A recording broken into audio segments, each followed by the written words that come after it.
Alguém gostaria de ler? Não, eu posso ler sem problemas. Muito bem. Então, eu vou voltar um pouquinho, né? Eles foram realizar um trabalho lá na casa de uma família que tinha uma vida meio desregrada e uma das pessoas ficou doente. Eles estavam falando sobre isso. Vou começar daqui, do parágrafo anterior que a gente terminou. Vamos fazer o que estiver ao nosso alcance para a recuperação da nossa irmã. Contudo, essa doença não somente vai ajudar aos seus filhos, como a todos os seus familiares. É o remédio maior, quem vai tomar é ela. Eis que veio a advertência de forma dolorosa, mas o que vamos fazer? Quando é desconhecido o amor, nos deparamos com o sofrimento. E não é motivo de muita preocupação, pois todos nós já passamos por isso no processo das vidas sucessivas. Tudo no mundo pode ser usado desde quando tenhamos critério. O abuso destrói a nós mesmos. Se a nossa irmã melhorar rapidamente, voltará aos mesmos excessos. Porém, se a cura for demorada, a advertência fixar-se-á mais na sua consciência. Nós garantimos aos irmãos que naquela noite mesmo a visitaríamos, com o propósito de ajudá-la na paz de Deus. Pedimos licença a todos vós, orientadores deste lar, porque hoje, agora, vamos tirar nossa irmã, servidora desta casa, do corpo físico para os devidos treinamentos em viagem astral, como já ocorreu algumas vezes. Todos sorriam e desejaram bom trabalho. Nosso irmão Geraldo comentou com alegria: se não fosse ela nesta casa, não sei o que seria deste lar. Ela nos é muito cara. Descemos para o quarto dos fundos, onde estava dormindo a nossa irmã, que chamamos 9. Já estavam conosco muitos dos irmãos encarnados em processo de adestramento, que todas as noites reuníamos para o aprendizado em conjunto. Chegamos ao pequeno apartamento de 9. Ela estava ressonando. Padre Galeno levou a mão na suavidade do seu amor, rente ao cordão fluídico da nossa irmã, e ela acordou assustada. Olhou para os lados pensando: uai, alguém me chamou. Quem foi, por Deus? Pude verificar a junção do cordão de prata e o seu recolhimento em uma velocidade incrível, como se fossem infinitas camadas luminosas se ajustando em um tubo. Duas entidades ao seu lado sorriram para nós e nos desejaram bons resultados. A nossa irmã 9 tomou um copo de água que estava ao seu lado e acomodou-se novamente na cama. Fernando, olhando no encaixe do seu nariz, disse-lhe: dorme, minha irmã, novamente. Estamos te esperando para um passeio, cujo resultado será benéfico para o teu coração. Dorme, não receis. E ela cedeu aos braços de Morfeu. 9 demorou a sair do físico. O padre Galeno aproximou-se mais do leito da servidora humilde e começou a dar passes longitudinais no sentido de desembaraçar a junção dos dois corpos. Passados mais alguns instantes, ela começou a flutuar acima do físico, afastada cerca de uns 10 centímetros, mas tinha a propensão de voltar novamente ao mesmo. Fernando tornou a falar com segurança, como se estivesse visando um ponto dentro da sua cabeça. Irmã, descontrai, cede ao relax e vem para o nosso meio. Não precisas temer, isso é natural em todos os estudantes da verdade. Entrega-te com confiança e deixa em repouso tua veste física. Passou então a subir com mais desembaraço o corpo astral da nossa companheira. 9 subiu e foi se verticalizando, ficando em pé no meio do quarto. Apenas via Fernando. Espantou-se um pouco e foi dizendo com certo acanhamento: o que o senhor quer comigo? Parece-me estranho, não? Fernando habilidoso falou-lhe com proveito. Não, minha irmã, não sou estranho. Estamos aqui para levar-te em nossa companhia e não estou sozinho. Temos ao nosso lado, sem que tu vejas, o nosso Miramês, Padre Galeno, Celes, Abílio, Lancelã e mais outros em aprendizado, o que muito nos alegra. Ela sorriu e acrescentou: Eles já chegaram? Por que não os vejo? Fernando, com cuidado, replicou com carinho: Não sabes que quando acordamos, a visão vai chegando aos poucos? Ah, sim, sim, é mesmo. Então logo vou vê-los todos? Como não? Padre Galeno impôs as mãos na cabeça de Nove para acalmar o sistema nervoso da moça, algo agitado, e ela passou a ver todos os componentes do grupo em trabalho com Jesus. Ajoelhou-se aos pés do sacerdote e beijou as suas mãos que sempre abençoam. Padre Galeno, graças a Deus o Senhor está aqui.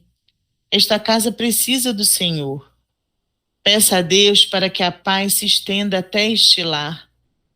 Eu amo as criaturas que formam essa família, embora elas ainda não respeitem a vida. Padre Galeno acalmou-se e, com palavras de ânimo, prometeu ajudá-la para a paz de todos. Nove era a servidora daquele lar já havia muito tempo. Ela, antes era serviçal da mãe, da qual atuou patroa, a qual, depois que se casou, levou-a para o seu lar, pelos cuidados que ela tem com crianças e as pessoas em geral. Ainda mais, é pessoa de confiança e a honestidade é o ponto alto da sua vida. Enquanto ela conversava animadamente com o Padre Galeno, Miramês observava o seu cordão de prata, que não se apresentava normal. Estava um pouco contraído e se comprimia em todas as suas fibras, como que obedecendo a um ímã central. Essas contrações, disse Miramês, são oriundas de abalo dos nervos, e isso é muito comum nas criaturas que sofrem vendo os outros sofrerem. É o perigo da piedade que esqueceu o equilíbrio.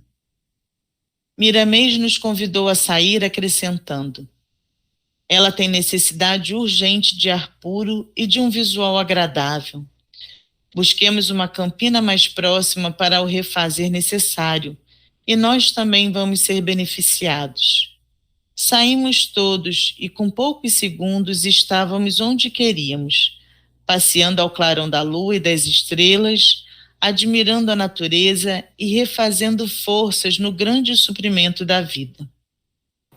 Ô, Elisa, Sim, esse ponto aí é um troço muito interessante e que a gente vê com muita frequência. É o perigo da piedade que esqueceu o equilíbrio. É tão comum a gente ver as pessoas sofrerem, às vezes, mais do que de quem está realmente passando pela dificuldade, e é o que ele chama atenção aqui, assim, muito sutilmente, né? Que a gente deve estar sempre pronto a se envolver, a ajudar, mas as cargas são de cada um. Cada um tem a sua própria carga para carregar. A gente não deve nem pode tentar carregar as cargas dos outros, que a gente se desarmoniza e se desequilibra, porque a gente não só não está preparado para isso, como aquela carga não foi preparada para quem está ali em volta querendo ajudar, é para a pessoa. Então a gente tem que ter muito discernimento na ânsia de ajudar, de proteger, de fazer qualquer coisa pelos outros. Porque isso é um dever nosso, sem dúvida. Mas a gente tem que entender que a gente não pode assumir a carga deles. E, principalmente, não nos desarmonizarmos e nos desequilibrarmos com o sofrimento deles. É uma coisa muito difícil de se conversar, de se entender, e é muito mais comum a gente ver as pessoas sofrendo pelos outros. E é justamente isso que ele está chamando a atenção, que a gente tem que estar atento a isso. A carga é de cada um. A gente pode incentivar, mas, de fato, a gente não pode ajudar a levar. Um outro ponto que me chamou a atenção também aqui, Silvio, foi a questão da mudança do ambiente, né? Quando eles saem desse ambiente e vão para uma campina, vai para um lugar ligado à natureza, que, pelo menos para mim, me recarrega muito, né? Então, tem vários momentos que eu acho que eu tô com mais dificuldade de lidar com alguma situação, mas você vai para um ambiente que tem árvores, que tem flores, como é que aquele ambiente favorece que você se reequilibre, você se reconecte, e comece a ter mais calma para pensar nas coisas, para observar, enfim, para refletir e poder decidir melhor sobre as questões. Por exemplo, a Sani tem essa mesma referência que você tem com o mar, né? E assim, de fato, é você procurar um jeito de mudar a sintonia, né? Eles estavam num ambiente com uma energia que não estava fazendo bem, então eles mudaram o ambiente. Então, cada um, na verdade, vai ter esse seu cantinho especial, nessa ligação especial, que é onde vai se revitalizar. Como você tem isso com a natureza, eu também tenho, mas tenho com outros lugares, a Sami tem muito forte com o hospital. Acredito que os Elvis tenham isso fortíssimo com a floresta, com a mata. Então, cada um tem esse canto que de fato é um gatilho para a gente mudar a sintonia. Quando a gente consegue mudar a sintonia, aí acontece isso que ele está descrevendo aqui. Você vê de outra forma, você relaxa, você se acalma. E cada um escolhe como aquela coisa do católico fervoroso, ele tem o seu santo de fé. Se precisa no desespero rezar, ele vai rezar para aquele santo. A gente tem essa coisa da harmonia, da vibração, com alguma imagem ou algum lugar que a gente se afiniza de fato. E é mais ou menos isso que acontece.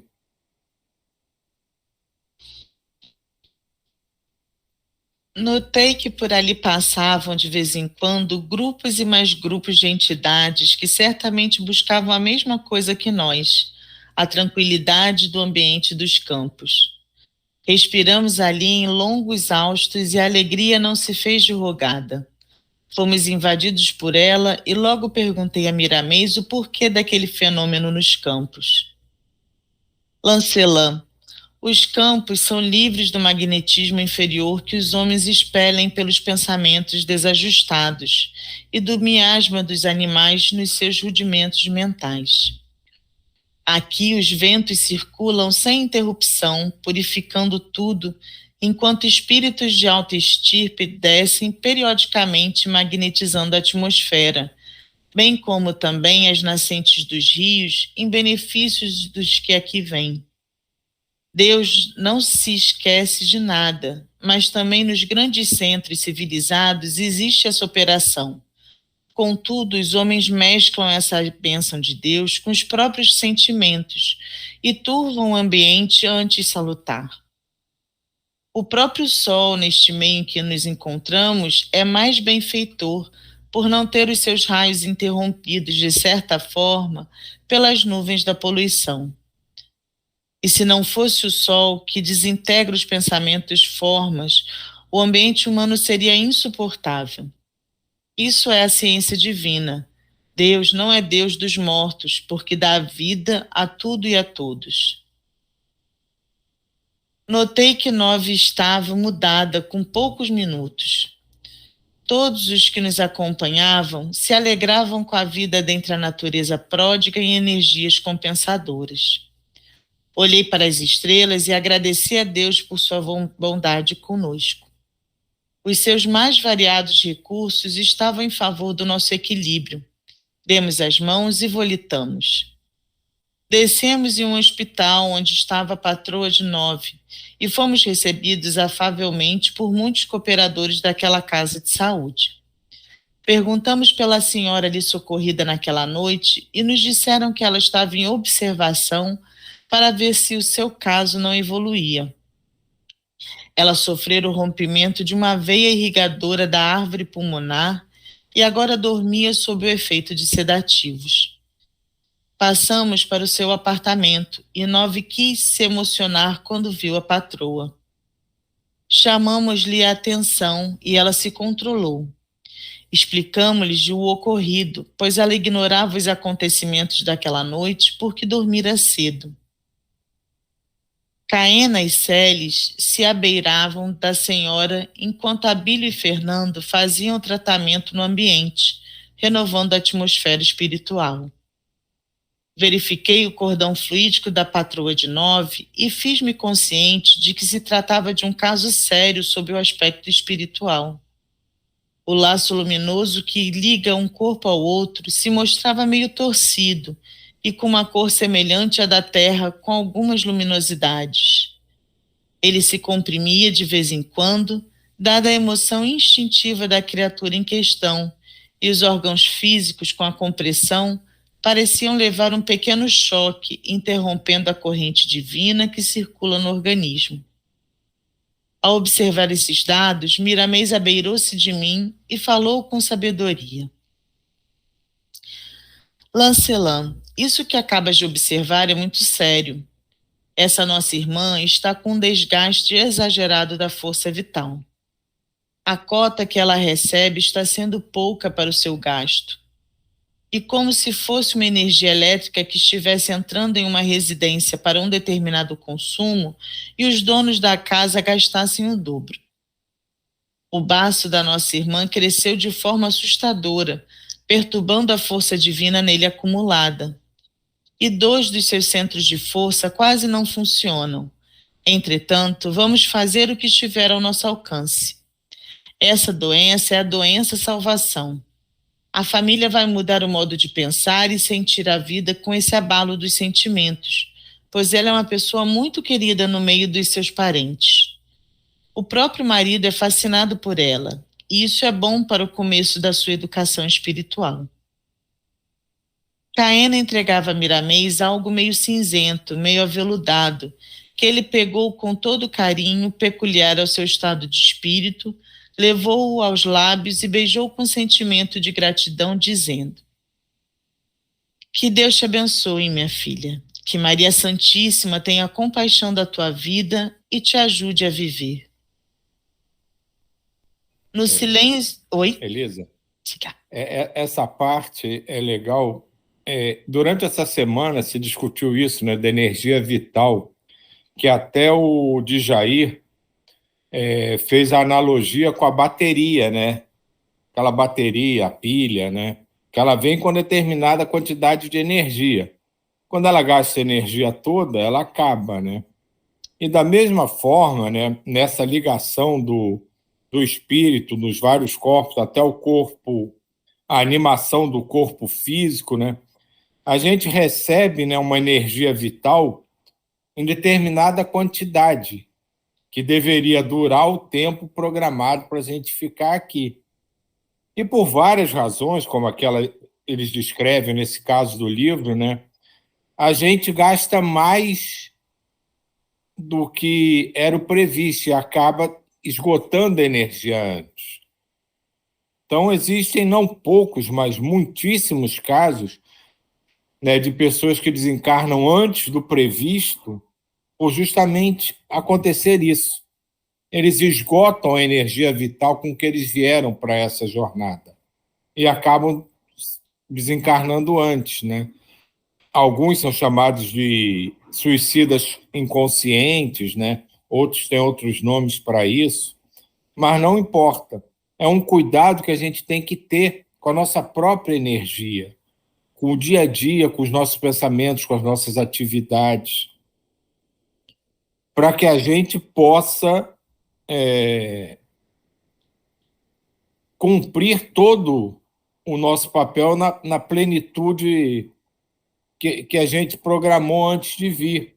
Da mesma forma, também pode acontecer o que chamam de moratória, né, espiritual, né, que tem até um exemplo disso no filme do Nosso Lar 2, que a pessoa já está para desencarnar e, de repente, ganha uma sobrevida, vive mais anos, às vezes horas, às vezes anos, né? Que é uma injeção de energia extra, ou para que ele termine um trabalho, para que ele continue um trabalho que está sendo bem executado. Então, essa questão da nossa energia vital, a gente precisa levar muito em consideração e tratá-la com muita seriedade, porque às vezes a gente não está nem deliberadamente esgotando ela de forma insana. A gente está levando uma vida que para a gente pode ser normal, mas está usando mais do que deveria da nossa energia.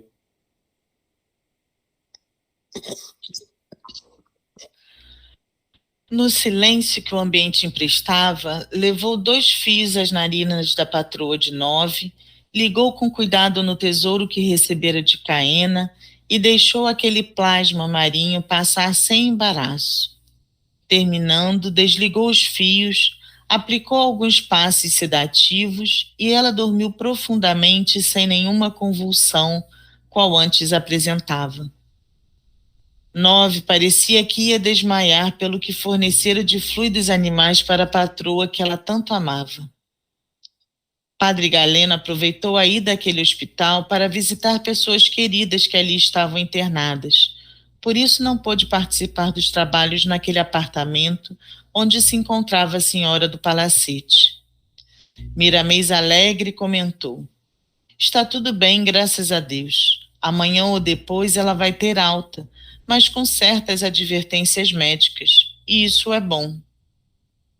Partimos dali, entregando os candidatos aos seus corpos com algum proveito no trabalho e levamos 9 para sua casa. Chegando lá, ela agradeceu a todos, pedindo ao Padre Galeno que abençoasse e que não se esquecesse da sua patroa. O cordão fluídico da nossa irmã parecia uma cauda luminosa que ia se contraindo à medida que ela se aproximava do corpo. Existe algo no corpo físico que atrai magneticamente o espírito, e com poucos segundos ela acordava. Surgiu em sua mente a patroa enferma, e ela pensou: será possível? A patroa doente? Mas isso deve ser um sonho. Que Deus a abençoe sempre, com todos na casa. Mesmo já aparecendo as barras do dia, Fernando a fez dormir de novo para depois acordar. Ali mesmo, naquele singelo quarto, Miramês elevou seu pensamento a Deus juntamente conosco e oramos com gratidão. Pai nosso que estás no céu, agradecemos por tudo que nos deste nesta noite de trabalho e de paz, de compreensão e de entendimento, quando consultamos consciências e pelos fatos ocorridos. Nós te pedimos que nos ajude, Senhor, a compreender melhor o que fazer em todas as direções que a vida nos chamar, mas que se faça. Senhor, acima de tudo, a tua vontade e não a nossa, pois o Senhor sabe mais do que nós o que deveremos fazer em favor dos outros e para o nosso próprio bem. Deus de bondade, de amor, rogamos tuas bênçãos para todos os lugares onde passamos nesta noite, quando nos fizemos instrumentos de ajuda e estamos ao inteiro dispor do teu coração a hora em que aprouver a tua sabedoria. Dá-nos força, Senhor, em todas as horas, para o trabalho que nos leva ao amor e que semeia a paz em todos os caminhos. Não nos deixes cair em tentações por esquecermos as advertências do Evangelho e desperta os nossos sentidos para a vida na luz. Prepara-nos para novas etapas, de modo a não reclamarmos nem pensarmos em receber pelo que fazemos, pois a bênção do Senhor dá-nos a serenidade. Assim seja.